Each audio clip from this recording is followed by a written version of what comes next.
Us for the news at 6, I'm Meg McLeod. And I'm David Custer in our Flint studio. 57-year-old Eugene Pratt has been charged with 1 count of first-degree criminal sexual conduct. But the sheriff told me in a sit-down interview he believes there's more to come.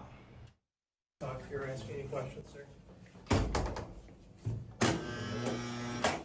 57-year-old Eugene Pratt in handcuffs walked through the lobby of the Genesee County Jail to be booked, arrested, accused of sexually assaulting a former student in 2013. Potential pattern of using positions of authority in the school setting to victimize vulnerable people, kids.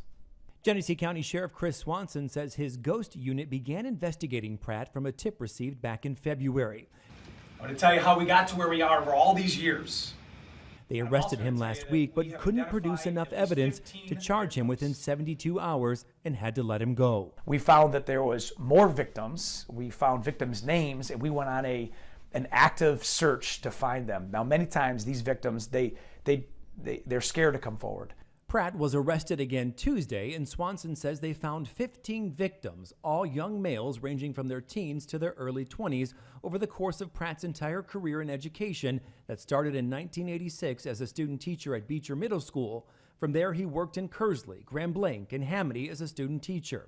In 1990, Pratt became a 6th grade teacher at Kearsley's Armstrong Middle School, then moved to Dowdle Elementary with the district as a 5th grade teacher until 1999. These are all positions where people count on, and in his methodology, he used those to provide leverage. We call this grooming to people.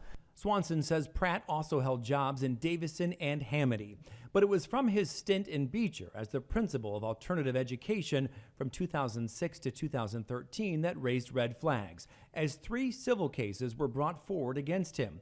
All were settled with non-disclosure agreements. Pratt left Beecher and worked as the dean of students at a school in Hamtramck and most recently at New Paths in Flint, a center helping people of all ages with addiction. If you have, whether it's Eugene Pratt or anybody else, withheld information where victims could have been exonerated, could have been set free, could have had their voices heard, then you are culpable. Pratt is the son of the late Greater Flint Hall of Fame football coach Jack Pratt. Swanson says Eugene Pratt's entire family is devastated, and Swanson hopes that putting this information out there will lead to more people coming forward. Because it could trigger something where people think, wait a second, that was a pivot point when my so-and-so came forward. Now, Pratt was given a $25,000 cash bond with Tether. As of right now, he's still in jail, and Sheriff Swanson just texted me that tips are pouring in.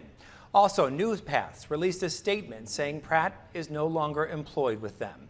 Now, if you know someone or you may be a victim of sexual assault, you need to contact the Victim Services number at 810-257-3422 or the YMCA in Flint at 810-238-7233.